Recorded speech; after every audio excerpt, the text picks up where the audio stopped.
El brutal homicidio de Javier Ordóñez a manos de la policía colombiana después de que le recriminaran por incumplir las reglas de distancia social y confinamiento por coronavirus desató una ola de protestas que a su vez fue respondida por las fuerzas del orden con más brutalidad y más homicidios. Si en las masivas manifestaciones de 2019 a lo largo y ancho de Colombia se produjeron 4 muertes durante varias semanas, en las presentes ya van al menos 13, en menos de una semana, y la mayoría por arma de fuego. Vamos a ver, marica. ¡Míralo! ¡Míralo! ¡Míralo! ¡Está disparando! ¡Está disparando!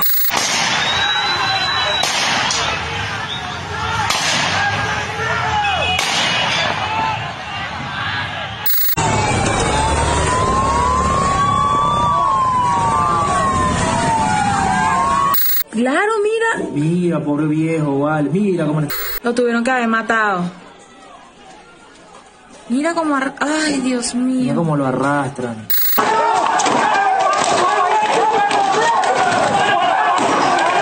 Vean, vean. Ese sin uniforme casi con una pistola.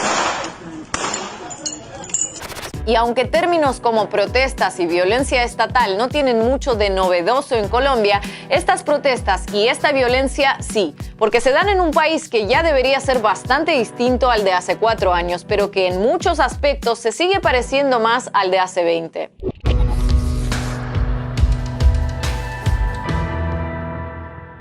El video en el que Javier Ordóñez, ingeniero aeronáutico y próximo abogado de 45 años y padre de 2 menores, era inmovilizado violentamente por la policía a pesar de sus súplicas y la posterior noticia de su muerte, desencadenaron las protestas que se extendieron por Bogotá y sus suburbios, donde decenas de estaciones policiales fueron incendiadas por los manifestantes.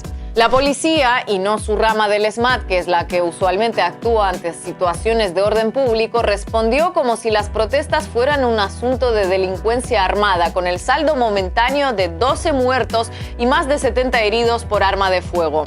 Aunque inicialmente se reportó que Ordóñez había fallecido por una aplicación excesiva de una pistola Taser durante su arresto, el posterior informe de medicina legal encontró 9 fracturas en el cráneo y graves lesiones internas en su cuerpo. La víctima fue salvajemente golpeada camino a la estación policial y una vez en el interior. Según la Fiscalía, existen imágenes de la golpiza que calificaron de demenciales. Las autoridades nacionales ofrecieron disculpas por el homicidio de Ordóñez, pero respecto al uso masivo de armas de fuego contra los manifestantes por parte de policías y hasta de sujetos vestidos de civil que los acompañaban, nadie termina de hacerse cargo. Y por la abundancia de videos y de casos comprobados, tanto de fallecidos como de heridos, es difícil creer que los disparos se debieran a casos aislados de funcionarios que actuaron por su cuenta. La duda presente es si hubo superiores que miraron para otro lado o si directamente dieron la orden o el permiso.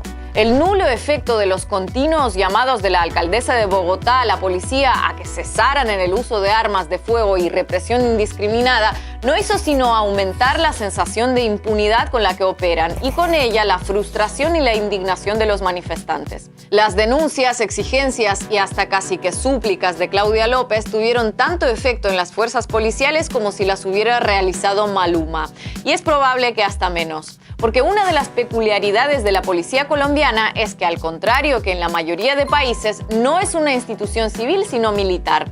En lugar de depender del Ministerio de Interior o de Gobierno, la policía es una rama más del Ministerio de Defensa de Colombia, con todo lo que ello implica a nivel de métodos, formación y también ante la ley.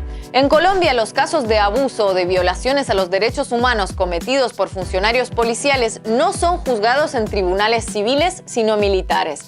En lo que va de año, la alcaldía de Bogotá elevó 137 denuncias de este tipo a las autoridades, pero hasta julio estas apenas habían tomado nota de 38 de ellas. Tomado nota, ojo, ni siquiera hablamos de investigar, ni mucho menos de resolver. Más de 9 meses después del disparo mortal de un policía que acabó con la vida de Dylan Cruz durante las protestas de 2019, el caso todavía está en su etapa de investigación. Denuncias similares se acumulan desde hace tiempo y cada año se suman nuevas a la lista. Según expertos, no existen mecanismos eficaces de control y supervisión de la policía, lo que, sumado a la lentitud de la justicia militar, ya sea por ineficiencia o desinterés, genera frustración en las víctimas e impunidad en los victimarios.